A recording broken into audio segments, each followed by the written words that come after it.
Alright, so today I'm going to be upgrading the background in this Terra tank. I actually just picked this up yesterday.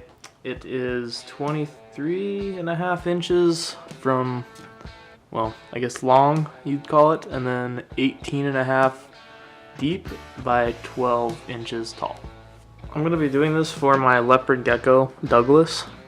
Mostly just getting him out of the tank he's in because I want to do something a little bit more, I don't know, lively than what he's in now. He's kind of just in a little 20 long tank, and I just wanted to give him a background to climb on or do whatever with, and then I'm going to add some decorations and get kind of fancy with it. I picked up a few things from the store, Petco and PetSmart. So I have some sphagnum moss for him right now, but it's actually a lot less green than this stuff is. I don't know if it will get less green as it ages or what, but I like this stuff because I want to add some greenery. I picked up a little glue gun. They're like $4, so glue sticks. And then the last thing, probably most important thing, is I got a new under tank heater. These are a must for leopard geckos. I have one on my current tank, but unfortunately once you stick them to the bottom of your terrarium, you can't reuse them. So what I'm gonna do is I'm going to take out the foam insert for the background, and then I can lay that down and then decorate that as I please. Hopefully I don't break it here. I don't want to break it. Okay. Oh, alright. There we go. So that's the background we're going to be using. I'm going to try and keep it the same color. I like the color it is. I'm not going to paint anything because, one, like I said, I like this color, and two, I can't paint to save my life. So we're going to just spice this up a little bit. Move this onto a little table and set the camera up so everybody can see what I'm going to be doing, and maybe I can inspire some people to do this to their terrarium and kind of make it their own. I'm a big fan of anytime I buy something, I'm immediately customizing it and making it my own. I feel like, if we're honest, decorating your lizard or fish or whatever you have's little home that they have is like 50% of the fun of owning that animal. Okay, so I think what I'm going to try and do is, with some of this sphagnum moss I got here, I think I'm going to try and maybe put a little bit, like a little line of this sphagnum moss in these kind of cracks and stuff on the foam background to maybe give it some definition. I'm not sure, I'm really not good at this stuff, but we're gonna give it a go and see how it turns out. Got our glue gun nice and warm here, we don't want it to fall anywhere. Let's see. Well, is it gonna fly everywhere? I feel like it's gonna fly everywhere. Okay. Oh, yep. Okay. Rip some of this stuff apart and see if I'm gonna be able to figure out a game plan here, or if I'm gonna just kind of go with it. I think I'm gonna just kind of go with it at this point, but let's see here. Ooh, that'll look actually kind of cool. This is kind of like what I'm envisioning here. I think that'll look pretty damn cool, actually. A little bit of moss and all of those little cracks and everything, and yeah. Alright, let's get to it.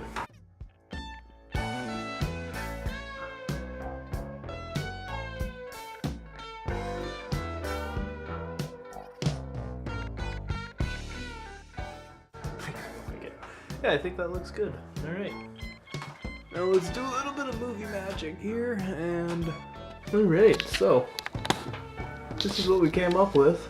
I like it so far. Just enough greenery to not look tropical, but not look so barren either. So I'm gonna put everything together here.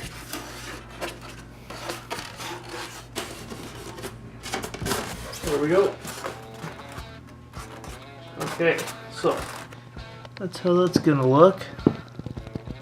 Small change of plan. I was just thinking, if I'm gonna put the plant in and start decorating, maybe I'll want to put the substrate in. And if I want to put the substrate in, I'm going to want to demonstrate how to install one of these guys. I'm going to make a care video for leopard geckos.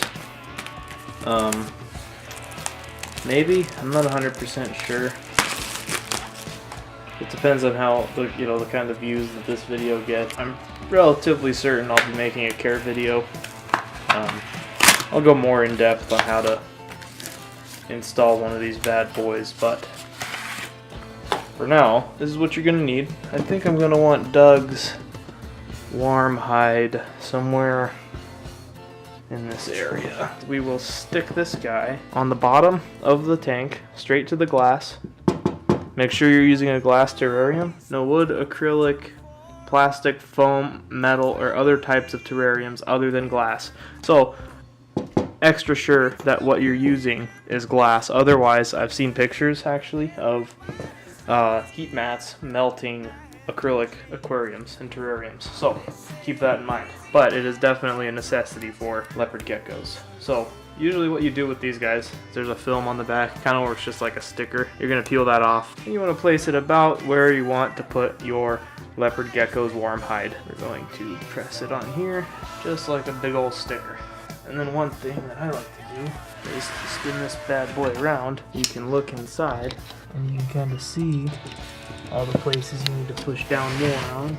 But going back to melting acrylic terrariums due to improper installation, well, not really improper installation, but just misinformation.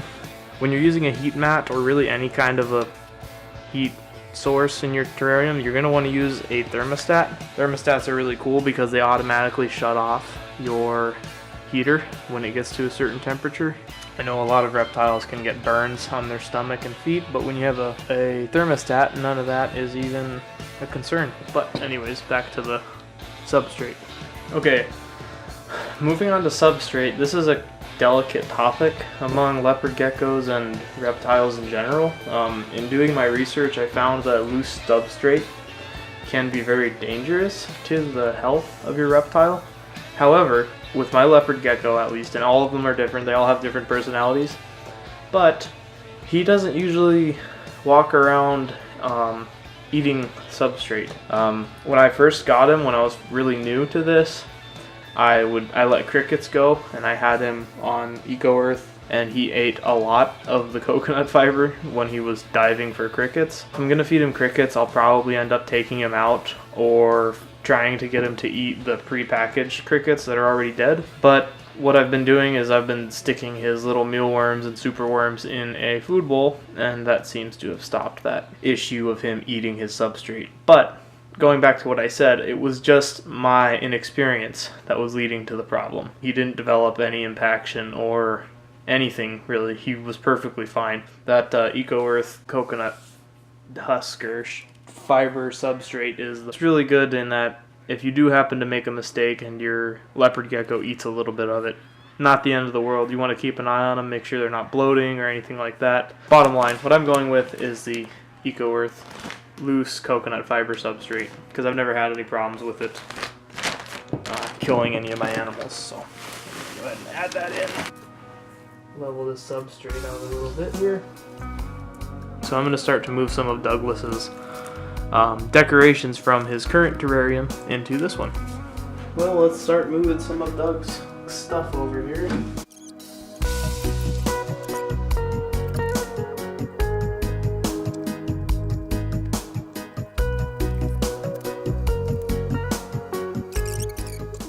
This is the new setup. So he's got his water dish. Got a couple plants in there. I got this awesome wood from Petco.